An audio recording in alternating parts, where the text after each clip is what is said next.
This is Mike Brennan here at the National Hurricane Center, coming on with the latest on Hurricane Erin this Thursday morning. While the center of Erin is now accelerating away from the coast of North Carolina, now more than 250 miles east of Cape Hatteras, the Atlantic coast is in the middle of hurricane season, and conditions continue to maintain above normal season activity. In early August, the National Weather Service released their updated predictions for the second half of the season. The August 7th outlook predicts the Atlantic coast will experience an additional 13 to 18 named storms. Of those storms, 5 to 9 are likely to become hurricanes, and of those 5 to 9 storms, at least 2 are expected to become major hurricanes. As you heard, those in the Outer Banks are currently faced with high waves, fast winds, and flooding, all parts of a hurricane that can lead to physical security and cybersecurity being compromised. Hello, I'm Sylvia Oakland, and welcome to this episode of CyberCast. As extreme weather becomes more extreme, bad actors are capitalizing on the natural events. It's not just big storms like Hurricane Erin. The U.S. is experiencing above-average temperatures throughout the year, meaning it's harder to keep data centers, and everything else, cool. Sonny Westcott, chief meteorologist at the Cybersecurity and Infrastructure Security Agency, or more fondly known as CISA, told GovCIO Media and Research that actors are then posed with a choice during these extreme weather events. Go for the whole grid, which could mean more work, or take the easy way and capitalize on taking out the critical infrastructure that keeps data centers running, like its cooling capabilities. It's very difficult once that heat wave kind of kicks off for them to properly figure out how to load shed right to keep the data center, who is one of the heavier pullers, continuously going. But let's say they took one of the cooling capabilities. They start to figure out cooling towers own that facility, and they don't go for the grid, they go for the cooling systems. That's a bigger problem, because if you take offline the cooling system in the middle of a heat wave, what are we going to do? We're going to spray water on it, because that's pretty much all we can do until we can figure out the coolant systems. Researchers at the National Renewable Energy Lab, or NREL, which is a U.S. Department of Energy national lab, are demonstrating different ways geological thermal energy storage systems can keep data centers at a comfortable temperature. Hyunjin Oh, a geothermal research engineer in NREL's Thermal Energy Science and Technologies Research Group, spoke with GovCIO Media and Research about the different types of thermal energy storage that could keep centers cooler or warmer depending on their needs. Hyunjin recently led an analysis that simulated a 20-year period in which reservoir thermal energy storage, or RTES, was used to cool a data center. RTES works by storing cold water underground in the winter and bringing that water back up in the summer to cool the data center's servers. And the big advantage of RTES is that it uses the natural seasons to do the work. Cooling is the second largest portion of largest share where electricity consumption is high, and cooling should be operated and continuous, and that is not easy around grid cost and capacity, or sometimes, chillers, the performance changes over time, or regarding ambient conditions, so that maybe off design can happen, but subsurface is pretty reliable and consistent. Hyunjin explained to me that in the winter, when it's cold outside and electricity is cheap and plentiful, the system cools water and it stores it underground. It's essentially free to chill because the cold air is doing the work. And in the summer, when everyone is using their air conditioners at a higher rate and electricity demand is peaking, that stored cold water is pumped back up to keep data centers cool. This then cuts down on energy consumption and utility costs that are needed to run cooling equipment, which ultimately takes stress off the grid.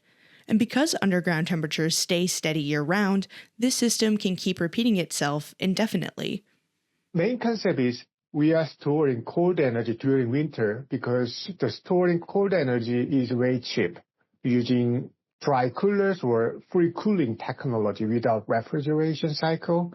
And we can store cold fluid, and the subsurface temperature decreases, and then the reduced subsurface temperature can be maintained over several months.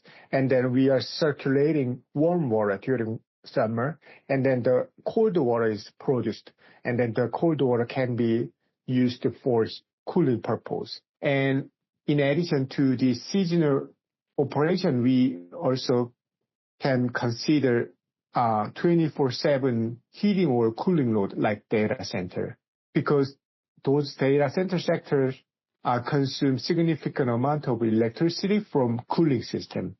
And during summer, those higher electricity consumption give a stress to the grid. And then underground thermal energy storage system can reduce those stresses. Hunjin said these geothermal types of technologies can resist the stresses of energy that extensive data facilities undergo, especially during extreme weather events. They can even sustain power during a power outage because of its storage capabilities.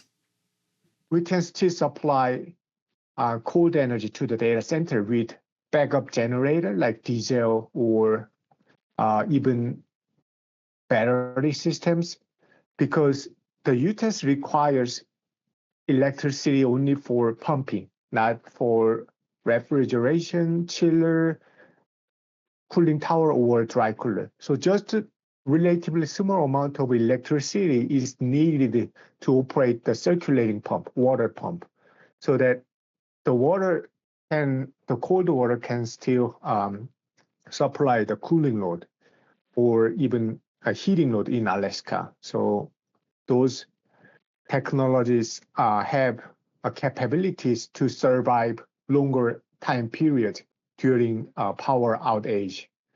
So the first would be before the power outage, the energy intensive system can be balanced with the low electricity system, and even under the power outage that can be survived.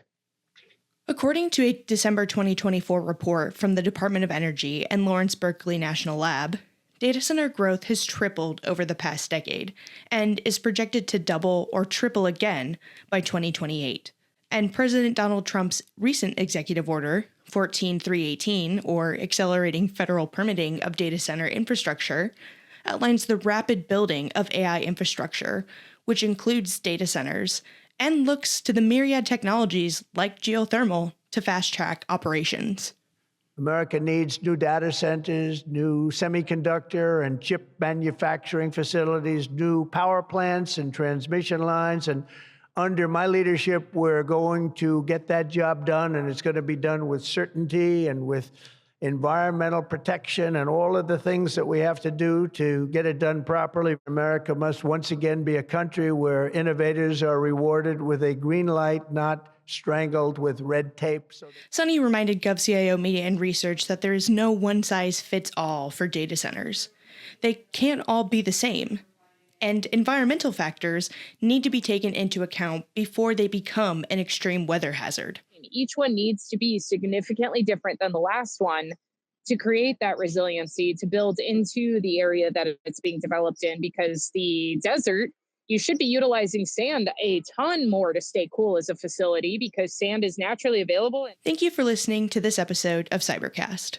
Want to learn more about operational and informational technology security? Hear from top Zero Trust leaders like Government Accountability Office's Jennifer Franks and more at GovCIO Media and Research's Federal Zero Trust Forum. Check out the list of full speakers, the agenda, and register today at www.govciomedia.com/events.